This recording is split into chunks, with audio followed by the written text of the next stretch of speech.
Saudara-saudari, Injil kita pada hari ini diambil dari Injil Yohanes bab 15 ayat 9 sampai 11. Dalam amanat perpisahannya, Yesus berkata kepada murid-muridnya, "Seperti Bapa telah mengasihi aku, demikianlah juga aku telah mengasihi kamu. Tinggallah di dalam kasih-Ku itu. Jikalau kamu menuruti perintah-Ku, kamu akan tinggal di dalam kasih-Ku, seperti aku menuruti perintah Bapa-Ku dan tinggal di dalam kasih-Nya. Semuanya ini Kukatakan kepadamu, supaya sukacita-Ku ada di dalam kamu dan sukacitamu menjadi penuh." Demikianlah sabda Tuhan. Terpujilah Kristus.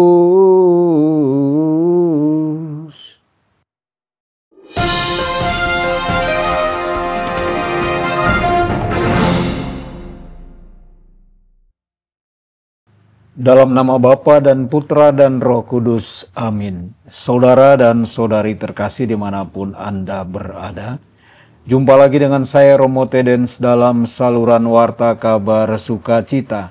Semoga Anda semua dimanapun berada senantiasa dalam keadaan sehat dan bahagia. Kasih Allah bersifat Tritunggal. Kita menerima dan mengalami kasih Bapa melalui Kristus dengan kuasa Roh Kudus. Yesus berkata kepada para murid-Nya, "Barang siapa mengasihi aku, ia akan menuruti firman-Ku, dan Bapa-Ku akan mengasihi dia, dan kami akan datang kepadanya, dan diam bersama-sama dengan dia." Tempat tinggal yang akan tinggal di dalam diri kita adalah Roh Kudus. Dengan menerima kasih Allah, kita mengalami kehidupan Tritunggal Maha Kudus di dalam diri kita. Sungguh menakjubkan dan memberdayakan. Melalui sakramen-sakramen dan ketaatan kita kepada perintah-perintah Allah, kita memiliki kasih Allah di dalam diri kita yang memotivasi kita, yang memampukan kita untuk mencurahkan kasih-Nya kepada setiap orang yang kita jumpai.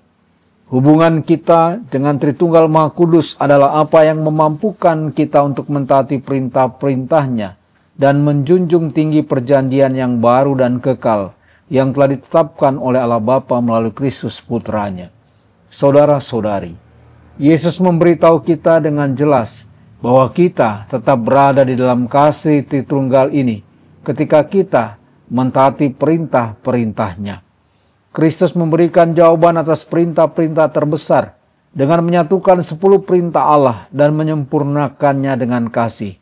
"Kasihilah Tuhan Allahmu dengan segenap hatimu, dan dengan segenap jiwamu, dan dengan segenap akal budimu." Inilah hukum yang terutama dan yang pertama. Hukum yang kedua adalah sama dengan itu. "Kasihilah sesamamu manusia seperti dirimu sendiri." Seluruh hukum Taurat dan kitab para nabi tergantung pada kedua hukum ini. Saudara-saudari, ketika kita berusaha untuk mengasihi Allah di atas segalanya dan mengasihi sesama kita seperti diri kita sendiri, kita mentaati seluruh ajaran perjanjian lama, hukum Taurat dan kitab para nabi. Hukum yang baru adalah hukum kasih, dan kita dipanggil untuk taat pada kasih. Ketika kasih kita aktif, maka kasih itu akan menghasilkan buah-buah kasih. Ketika kita mempersembahkan perbuatan-perbuatan kasih dan belas kasihan, kita mengasihi bukan dengan perkataan atau ucapan, tetapi dengan perbuatan dan kebenaran. Ketika kita pergi ke sakramen rekonsiliasi, kita menunjukkan kasih kita kepada Allah, karena kita bertobat dari hal-hal yang memisahkan kita dari Kristus, dan menegaskan keinginan kita untuk taat pada perintah-perintah Allah, dan tetap berada di dalam kasih-Nya. Saudara-saudari, sebelumnya dalam khotbah perjamuan terakhir, Yesus memberikan damai sejahtera kepada para murid. Dalam bacaan ini Yesus memberikan sukacita-Nya kepada mereka, agar sukacita mereka menjadi sempurna. Karunia sejati dari ketaatan adalah sukacita Kristus. Ketika kita menerima kasih Allah dan tetap berada di dalamnya, dengan mentaati perintah-perintah Allah untuk mengasihi Dia dan sesama, kita mengalami sukacita. Yesus menyempurnakan sukacita kita karena Dia adalah tujuan dari sejarah manusia, titik fokus dari kerinduan sejarah dan peradaban, pusat dari umat manusia, sukacita dari setiap hati dan jawaban dari semua kerinduannya. Santo Paulus ke-6 menulis tentang pertukaran yang penuh sukacita antara bapa dan anak. Di sini ada sebuah hubungan cinta yang tidak dapat dikomunikasikan, yang diidentifikasikan dengan keberadaannya sebagai putra, dan yang merupakan rahasia kehidupan Tritunggal.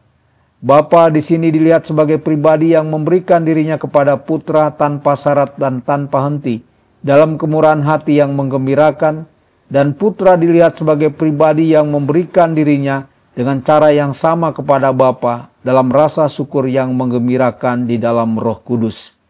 Luapan sukacita kemurahan hati dan rasa syukur ini meluap kepada kita melalui berdiamnya Roh Kudus.